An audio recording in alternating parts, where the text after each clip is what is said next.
Consider a spring mass system where we treat the mass as a particle, and then we stretch the spring such that the mass ends up at a position of x equals a from the equilibrium position.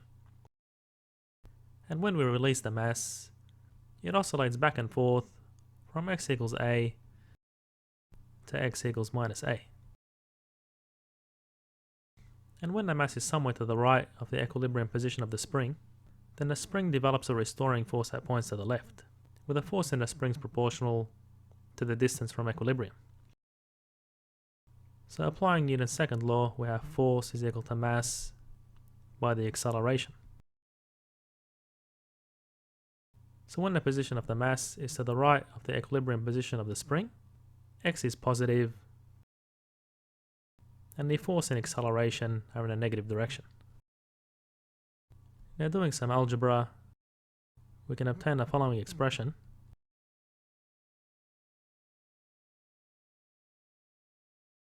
Where x with two dots is the acceleration or the second derivative of position with respect to time. And we define the ratio of the stiffness of the spring to the mass as omega squared. And we'll be looking at these quantities in more detail that describe the physical characteristics of the system. The solution to this differential equation, which we derived, that describes the simple harmonic motion of a spring mass system, can be written as follows, where x describes the position of the mass at a particular time t. So these quantities are all constant except for the variable t. And a is the amplitude of the oscillation,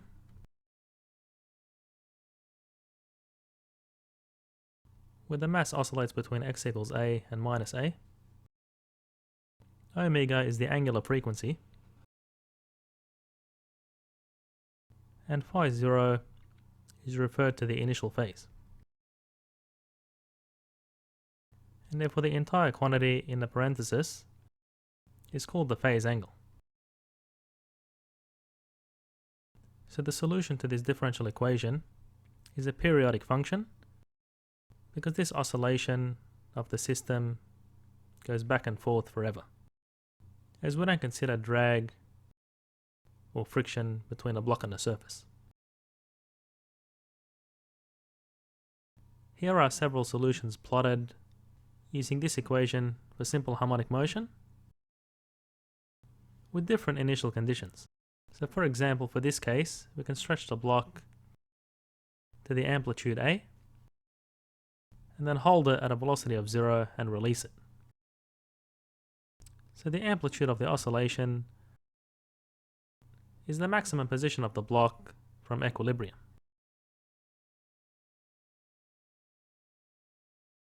Now the period of the oscillation is defined as the time taken for the block to complete one cycle.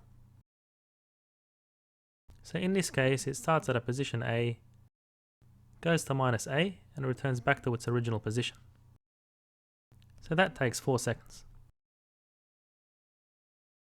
And the frequency of the oscillation is defined as the number of cycles per second. So here the block completes one cycle every 4 seconds. So this is 0.25 cycles per second, or hertz. Now the angular frequency is in radians per second, so we just multiply the frequency by 2 pi, which in this case is pi on 2 radians per second. So you can see some relationships between the frequency and the angular frequency. And similarly, the period of the oscillation is 1 over the frequency, or 2 pi on the angular frequency. And you'll get used to these quantities as we keep applying them. And we'll look at the initial phase next. Here we have a few solutions plotted for simple harmonic motion, and these all have the same amplitude of oscillation of 5 centimeters and the same angular frequency. but a different initial phase. And let's take the green case as an example. So the spring is stretched such that the block is 2 centimeters from the equilibrium position, and then the block is given an initial velocity, which is the slope of the tangent to this curve at a time of 0 seconds. So at a time of 0 seconds, we have an initial phase of 0.41 radians, and where t equals 0, if we take the sine of this angle and multiply it by 5 centimeters, well, that gives this vertical distance over here, which is 2 centimeters. Now at a time of 1 second, we simply add pi on 2 to the initial phase, and that gives the position of the block at 1 second. So we're basically just adding omega t. And therefore taking the sine of the phase angle at 1 second, which is pi on 2, plus the initial phase, gives the next position of the block at a time of 1 second, which is close to the amplitude of the oscillation. And try to do the same visualization for the other solutions. As we've seen, simple harmonic motion can be started using different initial conditions. So if we differentiate this equation, describing the position of the mass versus time, we obtain a velocity. And here we can apply some initial conditions. So initial position at time 0 and the initial velocity at time 0. Which gives the following from these two equations.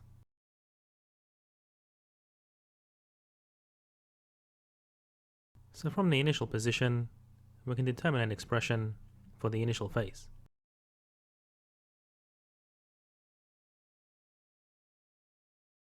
And if we square these equations on both sides, and divide the second one by omega squared, and add them together and square root both sides, we can obtain an expression for the amplitude.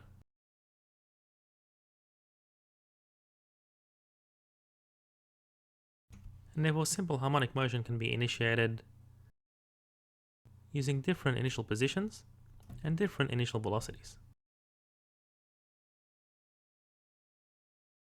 Given a graph that describes the motion of the harmonic oscillator with these properties, let's calculate the quantities that describe the physics of the system. So the angular frequency is the square root of the stiffness of the spring on the mass of the block. And the frequency is omega on 2 pi, which is in cycles per second or hertz.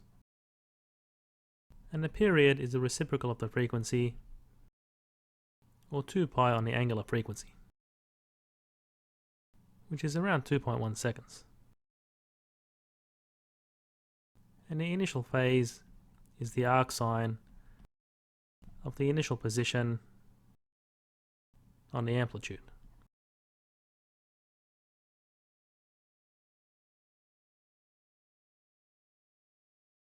So therefore we can write an expression for the position of the block as a function of time, which is the amplitude by sine of the angular frequency multiplied by time plus the initial phase. And I'll leave it for you to find the velocity at time 0 by differentiating this equation. We have the position as a function of time of a spring mass system undergoing simple harmonic motion, and if we differentiate this with respect to time, we obtain a velocity. And differentiating again gives the acceleration of the block.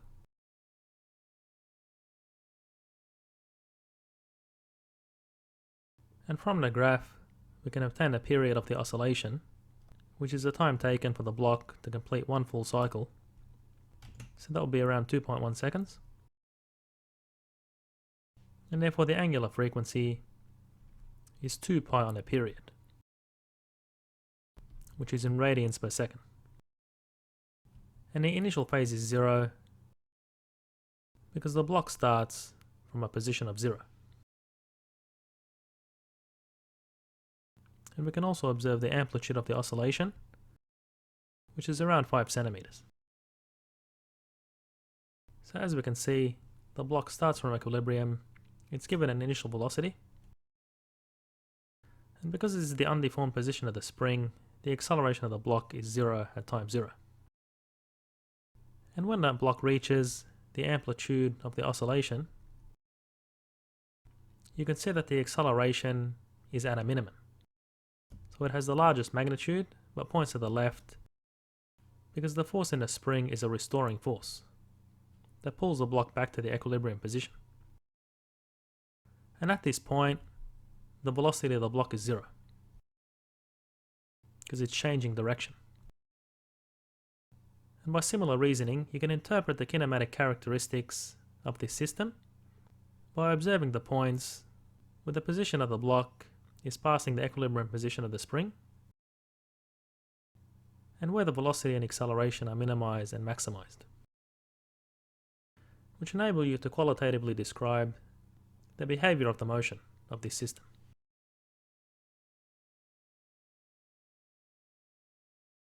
Suppose we let this block settle slowly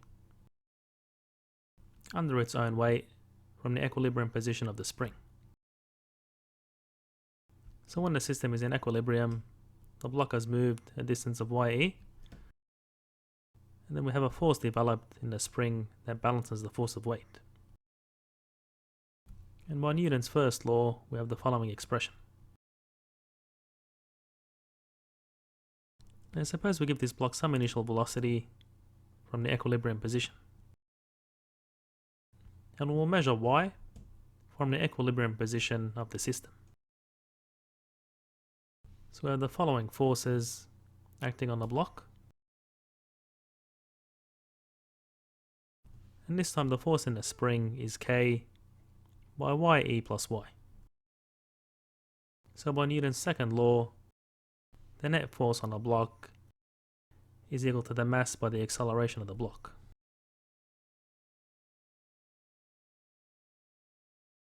And doing a bit of algebra,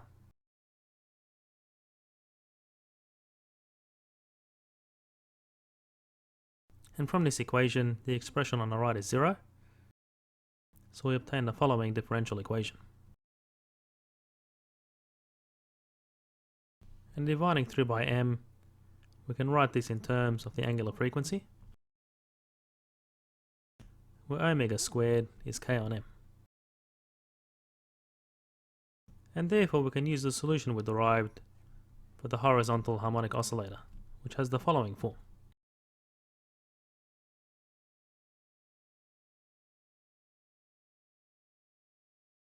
Suppose we have a block attached to two springs in parallel, and we give it some initial condition. And the block oscillates at some amplitude A. Therefore the forces in the springs are restoring forces, and are generally not the same magnitude because the springs have different stiffnesses.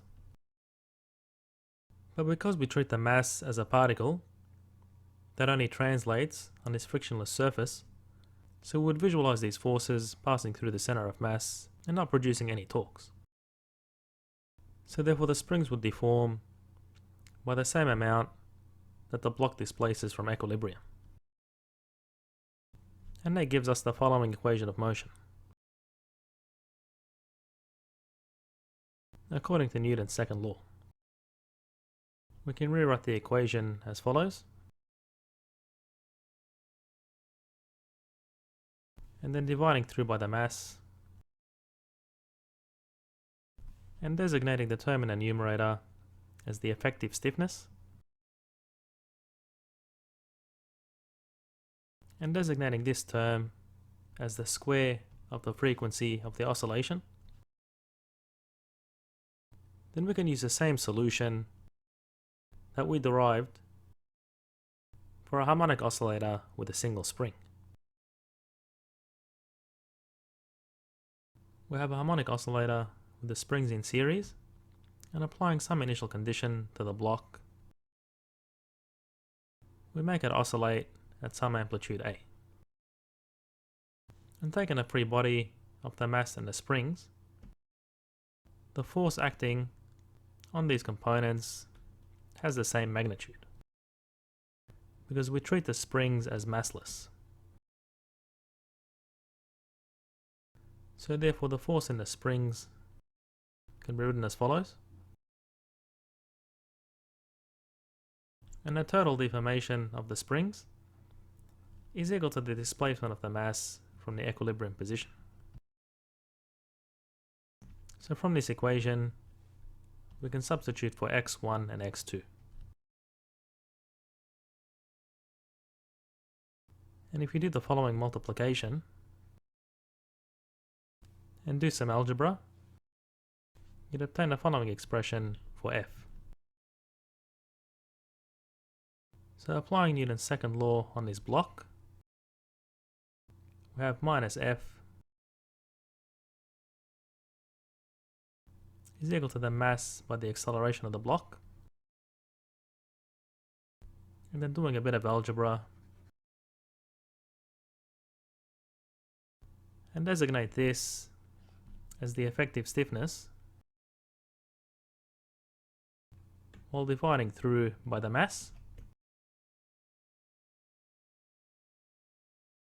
And then if you designate this term as the square of the angular frequency,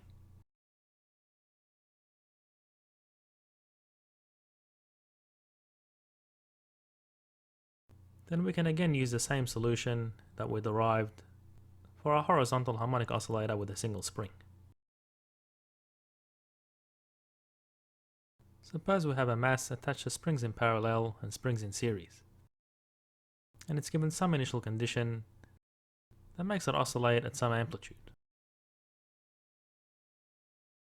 So if the block moves to the right, we have the following effective stiffness of the springs in series and the effective stiffness of the springs in parallel. So these are restoring forces that draw the block towards the equilibrium position. So recall that we derived the effective stiffnesses of these systems where we can treat them as a single spring. So for the parallel springs, we just add their stiffnesses together. And for the springs in series, we had the following expression.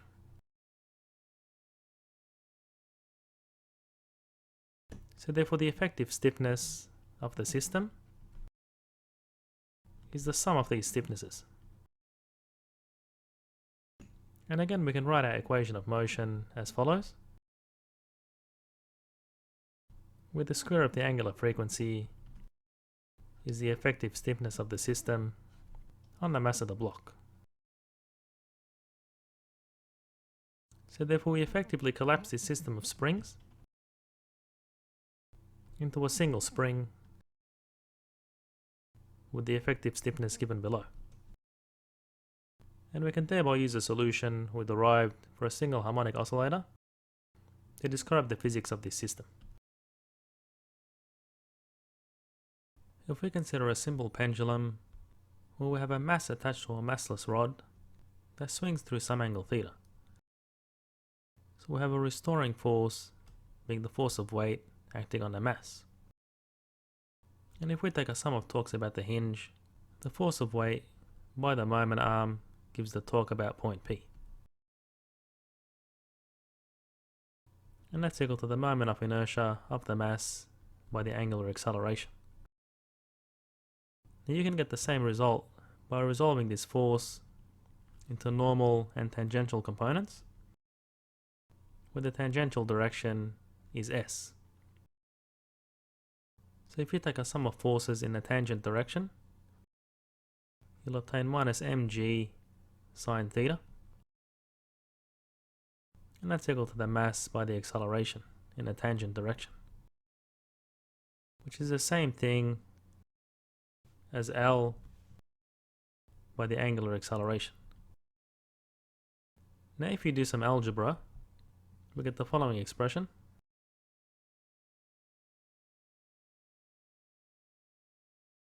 And you can't solve this analytically, so we'll apply the small angle approximation and therefore we can take sine theta as approximately equal to theta.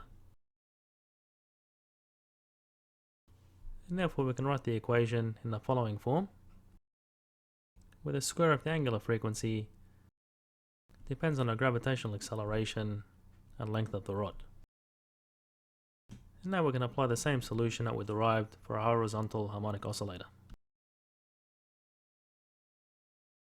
Consider a physical pendulum that swings about a hinge located at P by an angle theta. So we call this a physical pendulum because we're actually modeling the physical body, in this case being a bar. So this bar has a force of weight acting at the center of mass, which is located at a distance of L on 2 from the edge of the bar. So taking a sum of torques about the hinge, the force of weight produces a restoring torque. So here the moment arm has the length of L on 2 sine theta using this right triangle. And that's equal to the moment of inertia of the bar about an axis passing through its endpoint, which we've derived earlier, multiplied by the angular acceleration. And now doing some algebra, we obtain the following expression.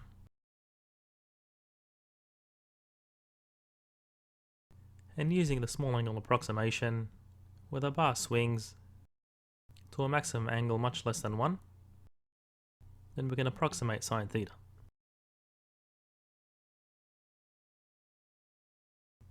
And this quantity is the square of the angular frequency. So again, we can use the solution for a harmonic oscillator with one spring that's oscillating horizontally. Here we have a torsional pendulum because there's a torsional spring at point P that resists torques. So we have a force of weight acting at the center of mass. So this produces a restoring torque about point P, which is equal to the force by the moment arm. And we also have the torsional spring with a stiffness of Kr that provides resistance to rotation. And that's equal to the moment of inertia of the bar about its endpoint by the angular acceleration. So we can again apply our small angle approximation. So sine theta will be approximately theta. Then dividing through by the moment of inertia,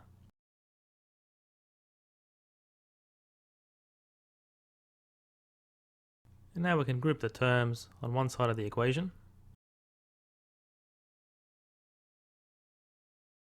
And therefore we can write this as the square of the angular frequency.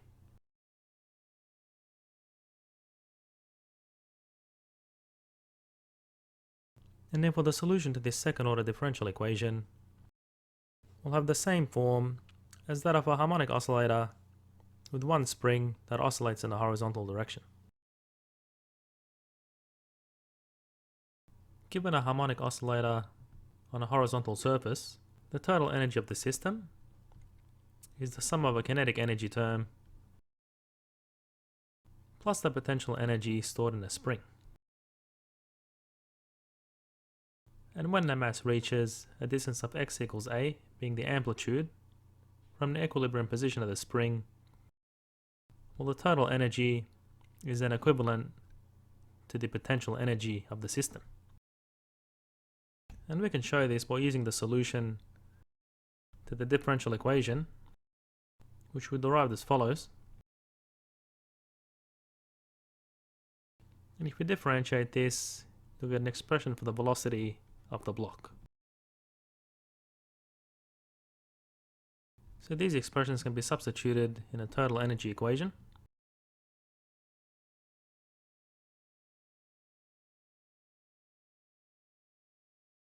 And as we know, the square of the angular frequency of the system is equal to the stiffness of the spring by the mass of the block. So therefore we can write m omega squared as k. And now if you factor out 1/2 Ka squared, we obtain the following expression. And using the trig identity, the term in the brackets is 1. And therefore the total energy of the system is equivalent to the potential energy when the block reaches the amplitude of the oscillation. We can also show that energy is conserved for a vertical harmonic oscillator. So the total energy is the sum of the kinetic energy of the block plus the potential energy stored in the spring.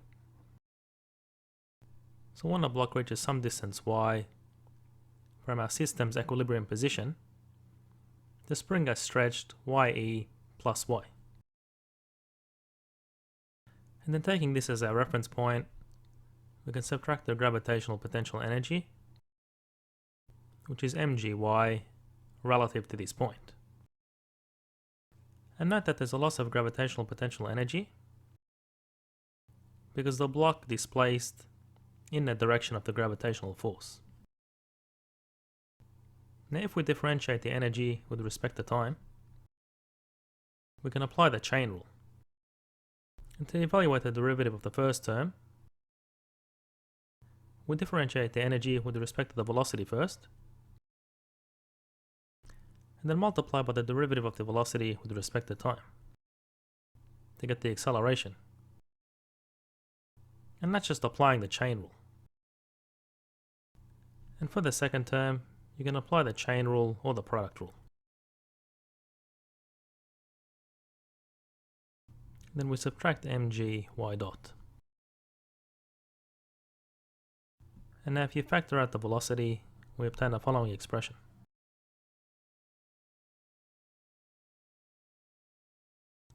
And when we applied Newton's second law, we found that this equation of motion was equal to 0. And by Newton's first law, we found that this expression was also equal to 0. So therefore this derivative is 0, which means that the total energy is a constant. And therefore energy is conserved. For a simple pendulum, the total energy consists of the kinetic energy of the mass, which is 1/2 by the moment of inertia by the square of the angular velocity, plus the gravitational potential energy. So note that the mass is displacing by some amount against the gravitational field.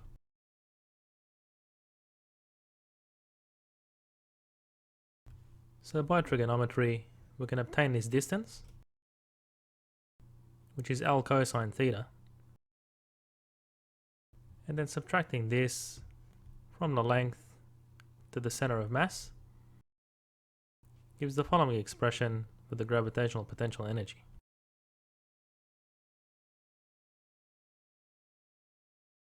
And now we can differentiate this expression with respect to time, applying the chain rule.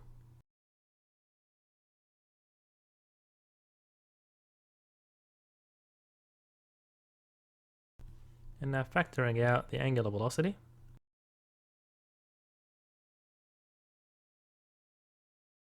we recognize that this is the equation of motion for the pendulum, which is equal to 0. So therefore the total energy is constant, and energy is conserved in this system.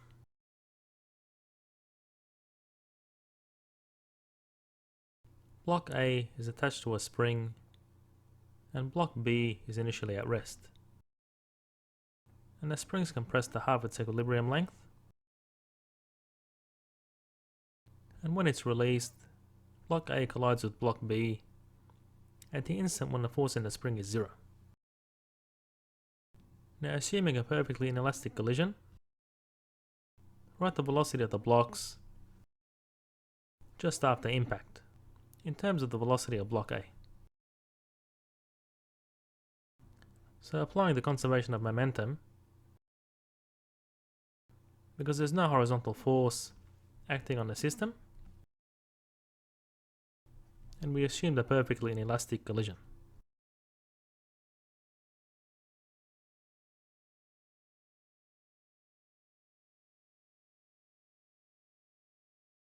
Now write the amplitude of the oscillation before and after the collision, in terms of L. So to do that, we'll apply the conservation of energy. So before the collision, the amplitude of the oscillation is L on 2. And after the collision, we'll apply the conservation of energy, where the kinetic energy of the system is converted fully into potential energy when a new amplitude of the oscillation is reached.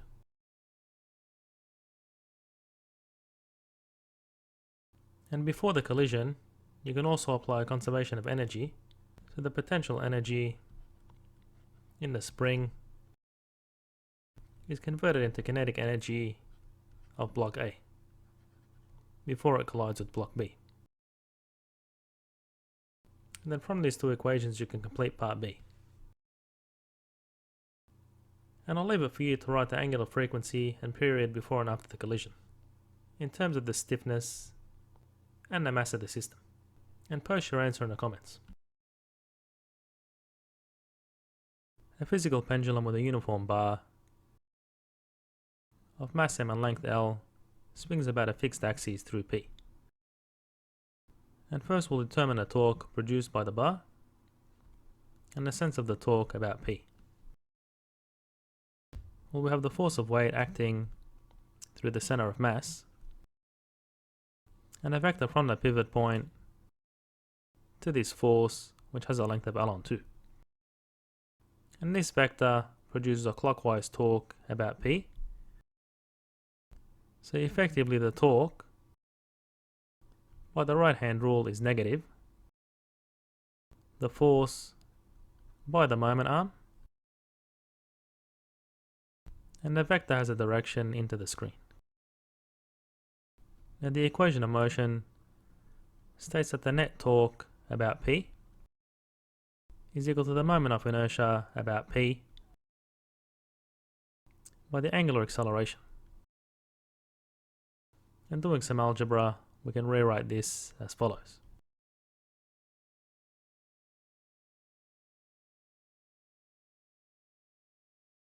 And using the approximation for small rotations, we can rewrite the equation of motion as follows,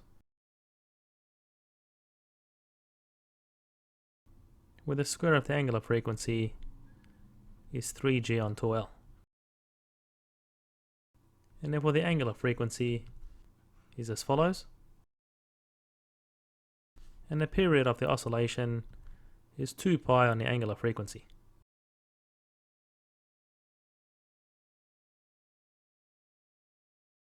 A bullet is fired at a block, and it becomes lodged in the block when it's a quarter way of the amplitude through the oscillation.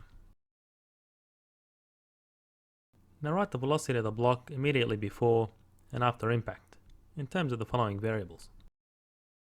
So applying a conservation of energy before impact, you have the kinetic plus the potential energy is equal to the potential energy when the block reaches its amplitude. And from that you can solve for V.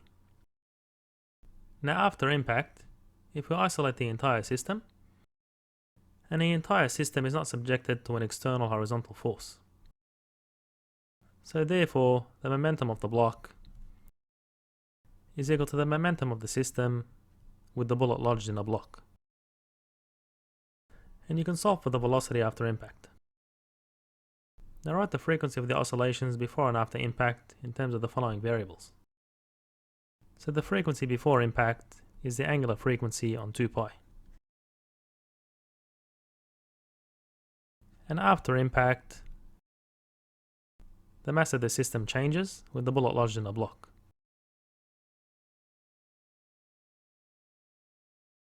And write the amplitude of the oscillations after impact in terms of the following variables.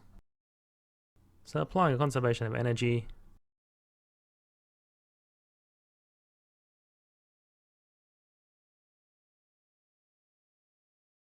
and that's equal to the potential energy when the bullet in a block reached a new amplitude, which is equivalent to the total energy.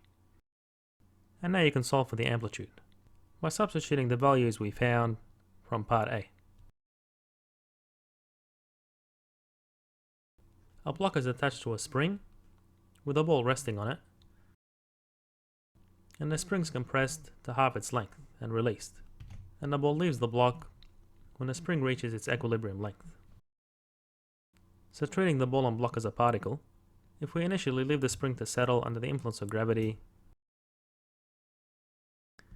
it'll displace at some distance, and we measure the oscillation from this position. So initially, because the spring is compressed to half its length, to find the launch velocity of the ball, we have the elastic potential energy, and taking our reference position at the equilibrium of the spring, we're at the gravitational potential energy is the mass of the ball plus the block by g L on 2. And note that there's a loss of potential energy as we move to a lower point in the gravitational field. And that's equal to the kinetic energy of the system as the ball leaves the block at the equilibrium length of the spring. And from that you can solve for the launch velocity. Now calculate the maximum height of the ball relative to the launch position. We're using the following kinematic relation where the acceleration is constant,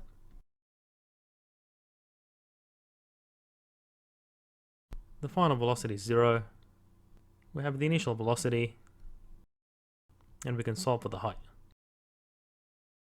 And write the equation that describes the position of the block on the ball as a function of time before the ball leaves the block. We'll recall our solution to the harmonic oscillator.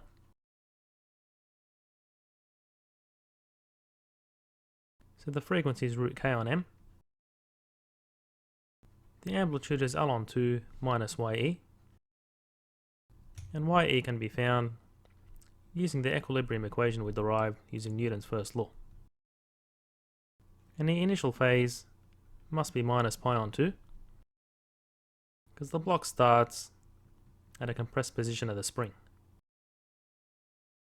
And post any questions you have in the comments.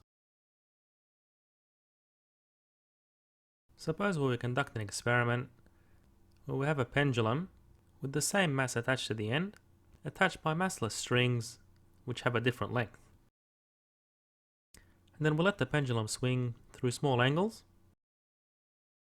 and record the period of the oscillation using a stopwatch, which is the time taken to complete one cycle. Now if we square both sides of this equation and divide through by the length, then we get a constant on the right hand side. And that's equal to 4.03. So therefore squaring the recorded periods for the pendulums with a different length here, and then dividing through by the length, we obtain the following results. And this verifies that our equation is correct. So as you can see, plotting t squared versus the length, drawing the line of best fit through the points, and taking a slope of this line will give you a constant. So as you can see, these constants are close to this actual result that we derived using our equation for simple harmonic motion. We're increasing the length of the pendulum, increases the time taken for it to complete one cycle, and increasing gravity will cause a larger restoring force, which reduces the period and thereby increases the frequency and makes it oscillate back and forth faster.